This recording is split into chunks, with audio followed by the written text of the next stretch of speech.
नमस्कार, वंदे मातरम। दोस्तों, स्वागत है आप सबका सैनिक पाठशाला में। कुछ महत्वपूर्ण जानकारियों को लेकर के इस वीडियो में आया हूं दोस्तों, जैसे आप बोर्ड पर देख पा रहे हैं। तो चलिए आगे बढ़ते हैं। 4 जानकारियां हैं, एक एक करके प्राप्त करते हैं। सबसे पहले, जैसे आप देख पा रहे हैं दोस्तों, अपनी मांगों को लेकर के पूर्व सैनिकों का प्रधानमंत्री हाउस की ओर कूच 4 से लेकर 6 नवंबर तक। जी हां दोस्तों, अपनी मांगों को लेकर अब पूर्व सैनिक संस्थाओं ने ये घोषणा कर दिया है और ये कूच की शुरुआत भी हो चुकी है कि अब प्रधानमंत्री के घर तक जाया जाएगा और वहां जाकर के अपनी मांगों को जोरदार तरीके से रखा जाएगा। जी हां दोस्तों, और इसके लिए हरी झंडी दिखाने के लिए, न्योता देने के लिए वीर बहादुर सिंह जी अन्ना हजारे जी के घर में गए थे, उनको न्योता दे के आए और अब उस कूच की शुरुआत हो भी चुकी है 4 नवंबर को दोस्तों। तो चलिए मैं आपको थोड़ा सा वीडियो क्लिप दिखाता हूं जिसमें अन्ना हजारे जी को न्योता दिया गया था और कूच की शुरुआत भी कर दी गई है, उसको देखते हैं। रोहतक जिला में वहां से 4 को पदयात्रा शुरू कर रहे हैं पूरे देश के लोग।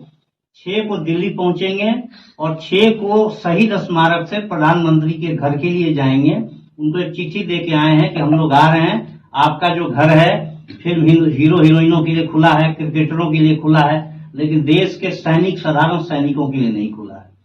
तो आप दरवाजा खोल के रखें, हम लोग 6 नवंबर को आपके घर आ। हम आपके आशीर्वाद के साथ साथ आपसे अनुनय आग्रह करने आए हैं कि आप हरी झंडी दिखाएं, छोटू राम स्मारक आके या शहीद स्मारक आके वहां से हमें अपना नेतृत्व दें। हमें इनको देख के हौसला मिलता है। इसमें किसी की एज की बात नहीं है, इसमें काफी ओल्ड मैन है। सबसे बड़ी बात है, आज हमारे अशंडा गांव के कैप्टन जय सिंह राठी वीर चपरा जज्जर से अभी आए हैं, गांव उनका यहीं पर है। इतनी एज है, उतना हौसला में दे रहे हैं। हम अपने आप को क्यों कमजोर समझें, हम भी आपके साथ चलेंगे, दिल्ली तक साथ चलेंगे। हमने कल उनको रात को क्लियर बोल दिया, गिरफ्तारी करनी कर लो। डीसीपी बोला आपको कर देंगे, बंद कर दे सब। बहादुर सिंह ने बोला आपने बंद करना कर देना, हमें हम तो आए इसीलिए आपके पास। आप किसी ने भी डरना बिल्कुल नहीं सर। तो दोस्तों, आप सबने देखा कि पूर्व सैनिक निकल पड़े हैं प्रधानमंत्री जी के घर तक पहुंचने के लिए और अपनी मांगों को जोर शोर तरीके से प्रधानमंत्री जी के पास ही रखेंगे। अब और किसी से बातचीत नहीं होगी, अब सीधे बातचीत होगी तो प्रधानमंत्री जी से होगी और अपनी मांगों को प्रधानमंत्री जी के सामने रखकर उनको मनवाने के लिए 6 नवंबर का दिन धार्य किया गया है और 6 नवंबर को जो भी होगा वो हम जरूर उसके ऊपर नजर रहेगी। तो चलिए दोस्तों, अगली जानकारी की ओर आगे बढ़ते हैं। आपको पेंशन 100% मिला या 60% मिला, चेक करें। पूरा पेंशन लेना आपका हक है। जी हां दोस्तों, आपका जब फैमिली पेंशन शुरू होता है, जब पेंशनर का डेथ होता है, उसके बाद जब फैमिली पेंशन शुरू होता है, अगर उनकी डेथ 67 साल के उम्र से कम में हुई है तो उनको पूरा का पूरा पेंशन लागू है। जो फैमिली पेंशनर हैं उनको उतना ही पेंशन लागू है जितना पेंशनर ले रहे थे। लेकिन कई सारे ऐसे केसेस हैं जिनमें यह देखा गया है कि उनका पेंशन सीधे 60% कर दिया जाता है, जबकि उनको एनहांस रेट में फैमिली पेंशन मिलना चाहिए। तो ऐसे कई सारे वाकये हैं और इनको लेकर के मैंने कई बार वीडियोस में लोगों को जागरूक करने की कोशिश की है। और दोस्तों, मेरी जो अपील है, मेरी जो दी गई जानकारी है, उनका असर हो रहा है और पेंशनर्स जाग रहे हैं। उनकी कार्रवाई करने के बाद पीसीडीए की तरफ से भी उन कार्रवाइयों के ऊपर एक्शन लिया जा रहा है और बैंक को लेटर्स लिखे जा रहे हैं। और पिछले दिनों मैंने आपको दिखाया था कि कई सारे पेंशनर्स को उनका बकाया एरियर भी मिला है, enhance rate of family pension का। तो आज मैं आपको पीसीडीए का एक लेटर दिखाऊंगा जिसमें बैंक को यह बताया गया है कि आपको enhance rate of family pension दिया जाना चाहिए था पेंशनर को, जो आपने नहीं दिया। अब आप एनपीसी भेजिए, हम पेंशनर को भुगतान करेंगे। तो चलिए वो लेटर देख लेते हैं। दोस्तों, ये जो लेटर है ये पीसीडीए द्वारा निकाला गया है, 31 अक्टूबर का लेटर है दोस्तों, और ये बैंक मैनेजर को एड्रेस किया गया लेटर है। अब इस लेटर में जो रेफरेंस दिया गया है, सीपी ग्राम्स के ग्रीवेंस का रेफरेंस दिया गया है और इसमें सबसे महत्वपूर्ण जो बात है दोस्तों वो ये है, देखिए 1 मई 2013 से लेके 10 जनवरी 2018 तक जो पेंशनर को एनहांस रेट में फैमिली पेंशन मिलना था नॉर्मल रेट के बजाय, वो नहीं दिया गया। तो ये कहीं ना कहीं एक बेहद महत्वपूर्ण मुद्दा है दोस्तों। और इस लेटर में बैंक को यह बताया गया है कि आप जो है इस बात की छानबीन कीजिए, क्योंकि जो रिकॉर्ड्स अवेलेबल है ये वही बोल रहे हैं कि उस समय में पेंशनर को जो एनहांस रेट में फैमिली पेंशन दिया जाना चाहिए था, ordinary rate of family pension, वो नॉर्मल रेट में दिया गया। तो उनका रिवीजन होना जरूरी है। ये कब से कब तक का है दोस्तों? मई 2013 से लेके जनवरी 2018 तक का है। अब देखिए इस पीरियड का अगर 5 साल का लगभग ये एनहांस रेट में अगर फैमिली पेंशन उनको मिल जाए तो उनका एरियर का बकाया कितना बनेगा। और साथ ही साथ अभी बैंक को ये बताया गया है कि आप जो है नॉन पेमेंट सर्टिफिकेट जारी करें, चूंकि स्पर्श में पेंशनर का माइग्रेशन हो चुका है। तो नॉन पेमेंट सर्टिफिकेट हमें भेजा जाए ताकि हम पेंशनर को जो है भुगतान कर सकें। ये सारी बातें इस लेटर में लिखी गई है दोस्तों।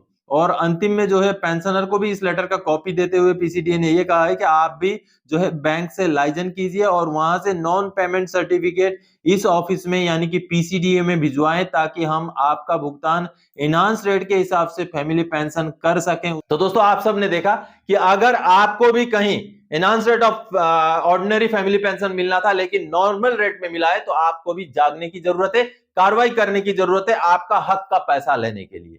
चलिए अगली जानकारी की ओर आगे बढ़ते हैं दोस्तों। 10 दिसंबर को रामलीला मैदान में पेंशन जय घोष महारैली, और उसमें मांगे क्या हैं दोस्तों? मांगे हैं पुरानी पेंशन स्कीम को बहाल करना, दूसरी मांगे 18 महीने का डीए डीआर का बकाया का भुगतान करवाना, और तीसरी मांगे 8वां पे कमीशन को लागू करना। दोस्तों पिछले दिनों पेंशनर्स और एम्प्लॉय संस्थाओं द्वारा कई बार महारैलियां और रैलियां हुई हैं, और आने वाले 10 दिसंबर को एक बड़ी महारैली जिसका नाम रखा गया है पेंशन जय घोष महारैली। तो इस रैली में कई सारी मांगे रखी गई है जिसमें ये प्रमुख मांगे हैं। तो एक मीडिया न्यूज के हवाले से ये जानकारी सामने आई है, उसको दिखाता हूं, चलिए उसको देखते हैं। अब दोस्तों ये जो जानकारी, ये जो खबर निकल के आई है, आप जैसे देख पा रहे हैं अमर उजाला की तरफ से, और ये खबर है 3 नवंबर की। दोस्तों जैसे आप देख पा रहे हैं, पुरानी पेंशन रामलीला मैदान में चेतावनी, रैली में कर्मचारियों की मांग, क्या केंद्र करेगा 8वें वेतन का गठन। अब दोस्तों यहाँ जो विस्तृत में जब हम खबर देखते हैं, इसमें आपको दिखाई देगा दोस्तों कि ये 10 दिसंबर को all India NPS employees federation द्वारा पेंशन जय घोष महारैली की जाएगी। यानी कि 10 दिसंबर को रामलीला मैदान में एक बहुत बड़ी रैली का आयोजन होने जा रहा है। यहाँ पर जो मांगों के बारे में लिखा गया है दोस्तों, जैसे आप यहाँ पर देख पा रहे हैं, मैं आपको समझाता हूं। देखिए 8वें वेतन आयोग का गठन करना होगा। सरकार पर कहीं ना कहीं दबाव बनाने की कोशिश की जा रही है कि 8वां वेतन आयोग जो है गठन किया जाए। 8वें वेतन आयोग के गठन और कोरोना काल में रोके गए 18 महीने के डीए का एरियर जारी करना है।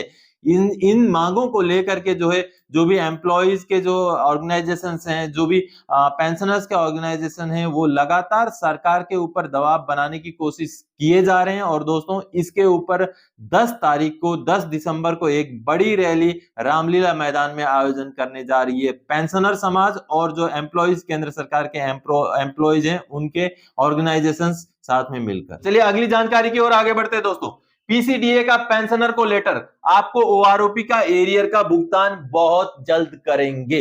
जी हां, पेंशनर्स को ओआरओपी का एरियर जनवरी से मिलना शुरू हुआ है दोस्तों, जनवरी 2023 से। और आप ताज्जुब मानेंगे कि अभी नवंबर का महीना चल रहा है, आज भी बहुत सारे ऐसे पेंशनर्स हैं जिनको ओआरओपी 2 का एरियर लागू भी है लेकिन नहीं मिला है। तो ऐसे पेंशनर्स को जगाने का मेरा काम है, और ऐसे पेंशनर्स जाग भी रहे हैं।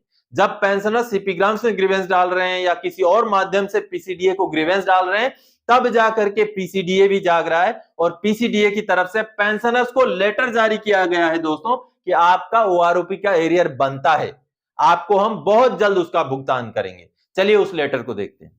दोस्तों ये पीसीडीए ने पेंशनर को लेटर दिया है, जैसे आप देख पा रहे हैं 19 अक्टूबर 2023 के डेट का ये लेटर है। आप सोचिए अभी तक इतने समय हो गया, जनवरी से एरियर का भुगतान शुरू हुआ है, लेकिन अभी तक भी पीसीडीए पेंशनर को क्या बोल रहा है। देखिए जब पेंशनर सीपीग्राम्स में ग्रीवेंस डालते हैं, ये देखिए सीपीग्राम्स में जब उनका ग्रीवेंस जाता है वो भी 14 सितंबर 2023 को, तब 19 अक्टूबर को पेंशनर को क्या जवाब दिया जाता है, आप खुद सोचिए। ये देखिए With reference to your above representation, it is intimated that your case has been acknowledged regarding payment of first installment of arrears of OROP2. The said payment will be paid to you shortly. यानी कि आपने जो ऊपर शिकायत की है, आपकी शिकायत को हम ग्रहण करते हैं, हम एक्नॉलेज करते हैं और आपको ये आश्वासन देते हैं कि आपका जो OROP का एरियर बन रहा है वो आपको बहुत जल्द, शॉर्टली, देखिए विल बी पेड शॉर्टली, बहुत जल्द आपको भुगतान कर देंगे। तो दोस्तों आप सबने देखा कि OROP का एरियर लेने के लिए भी पेंशनर को बार बार गुहार लगानी पड़ रही है, जो उनका बन रहा है एरियर